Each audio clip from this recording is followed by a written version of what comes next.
This is a quick little description to help you understand how the festival staging and seating will work.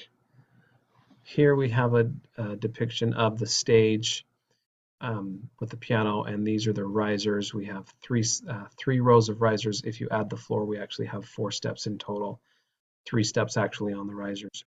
If you're seated here in one of these gray sections, when it's your turn to perform, your group will come up the stairs over here on stage left, because that's the perspective that it's the left side if you're standing on the stage looking at the audience. So they come up on stage left, which is the audience's right, and they'll load the risers. And typically the back row will load first, followed by the second row, third row, and front row, or third row, second row, and front row.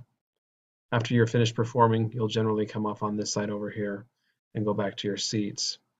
If you want to try to be organized in how the kids are in order beforehand, that's optional, but if you want to kind of visualize how that might work, consider that if you're, say, for example, sitting in this section here, the student that sits in this corner spot would probably be the first one to go on the stage, and they would end up being the corner person. As you are looking at as a conductor, they're going to be the corner person on your left on the back row.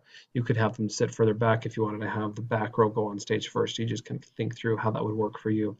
And then once you've loaded the back row, middle row, front rows, and such, the last student, which might have been sitting somewhere on this edge, or just depending on how you spill your rows over in the seats, but the last student on stage would probably be this person.